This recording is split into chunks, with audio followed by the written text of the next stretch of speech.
Okay, colleagues, now let me talk about some of the challenges and the limitations of our course. Now, the first immediate issue to keep in mind is that we're talking about moral and political issues. They are highly controversial and highly practical. Everybody has political opinions, and I think human psychology has a certain tendency to jump to conclusions. And especially young people have a tendency to immediately jump to radical conclusions, right? So at the very beginning, I want to issue a word of caution, right? So everything we talk about should be taken with a grain of salt. Again, political philosophy is potentially dangerous and should be handled as a live grenade. Could do some good, but also could do potential damage. So I want to say we should always attempt to resist the natural human temptation to jump to conclusions. And in many ways, I feel that to do philosophy is to resist that temptation and to just hang out in this space between the stimulus and the reaction, if you want.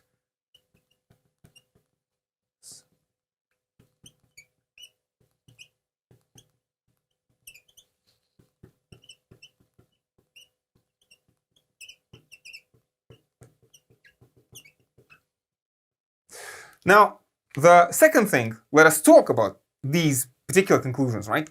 This course, as you will learn, is really less about conclusions and more about questions. This is true of philosophy in general.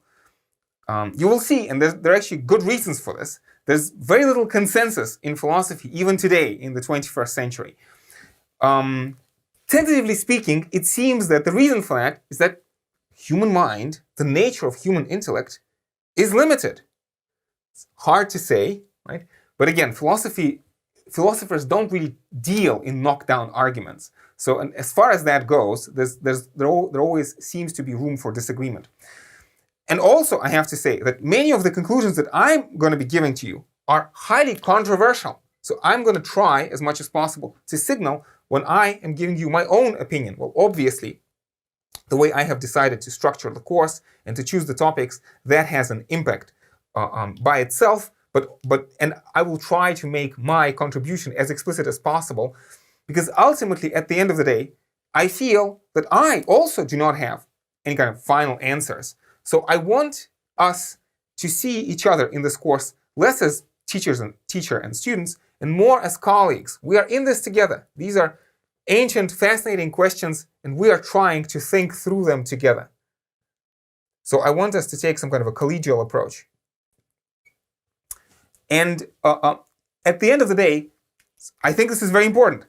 I do not want you to agree with me. I do not want you to agree with my conclusions or with the conclusions of any particular thinker in this course.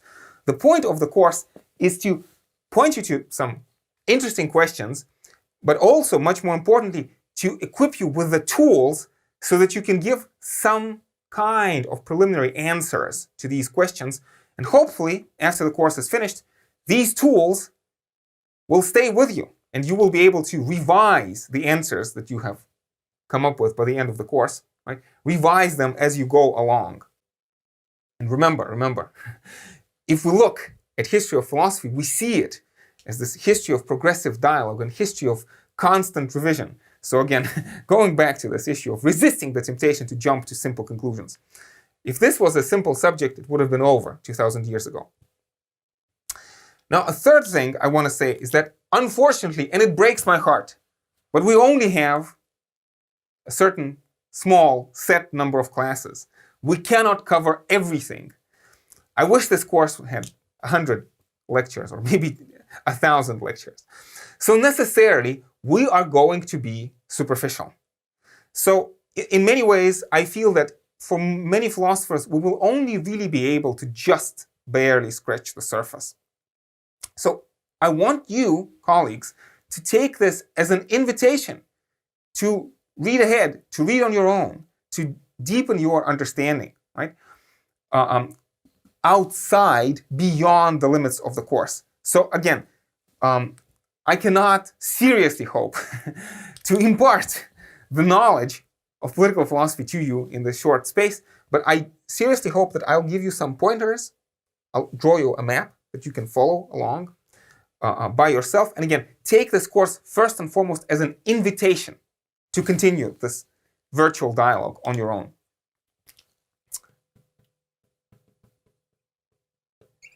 And the last thing, also I feel a very important thing, is that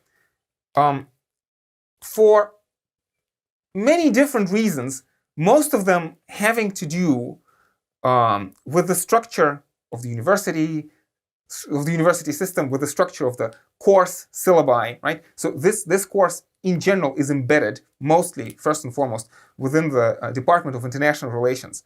So we are studying specific thinkers that are going to be useful for that subject. Now, I think that the choice of thinkers can be substantiated, so to speak, from first principles. I think the thinkers in this course, in general, are among the most brilliant minds in entire human history. However, it's very important to remember that there are traditions outside the West, especially, I would say, first and foremost, traditions in ancient India and in ancient China, and maybe other places, which I unfortunately know less about.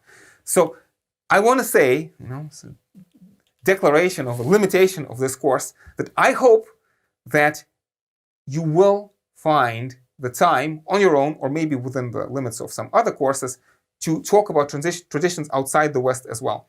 And I feel that in important ways, it is really quite impossible to seriously engage with these kinds of broad overarching issues in the 21st century and only limit yourself to this canon. Although, as a place to start, I think it's going to give you a very good basic background. So one other thing I want to mention is that within the structure of the university, as a university discipline, right, political philosophy has a certain ethos, by and large. If you want, this is a professional convention, right? But I also feel that there's a deep philosophical truth behind this professional convention. The idea is that we don't really accept any arguments as final or conclusive. Ultimately, what we're always looking for is a substantiated position.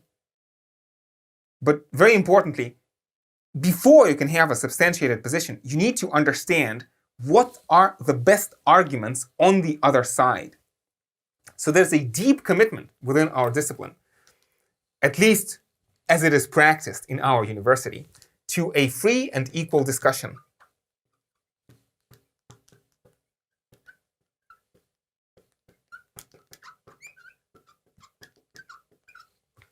On the exam, it is my point to never ask straightforward questions. On the exam, every question has a kind of an answer, yes and no, has a yes and no answer if you want.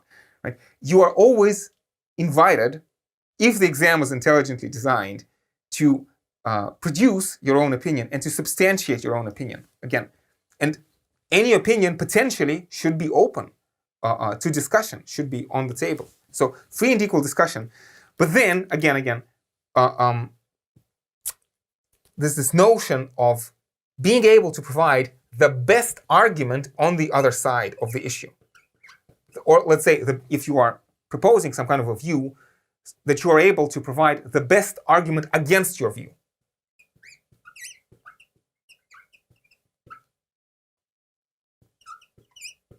Against your own view.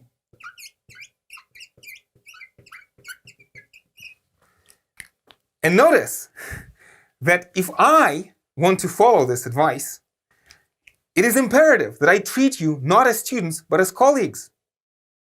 Because if I want to find out the best arguments against my position, I should try to facilitate as much as possible the free and equal discussion.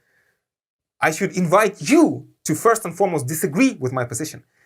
This is the potential for progress. This is how human beings learn. And again, hopefully by the end of this course, I hope that you will have learned from me, and maybe I will have learned from you, to the extent that we have a chance to interact face to face. And in this sense, one last thing, if we go back to this issue of conflict and consensus,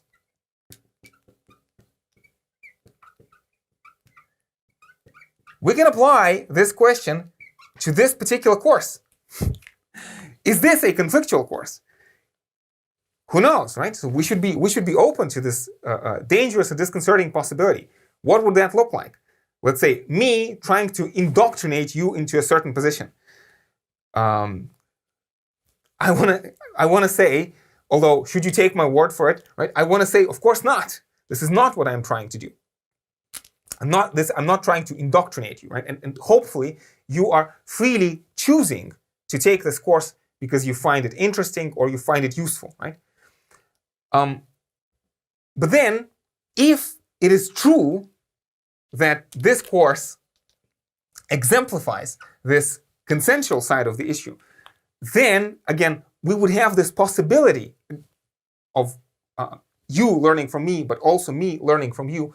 And if this truly succeeds, then our course could potentially, it's a very ambitious task, but still, we should aim high, right? Our highest aim is to exemplify, to make out of this course a proof of concept that at least sometimes human interactions can be truly consensual, such that, in the words of Karl Marx, the free development of each can serve as the condition for the free development of all.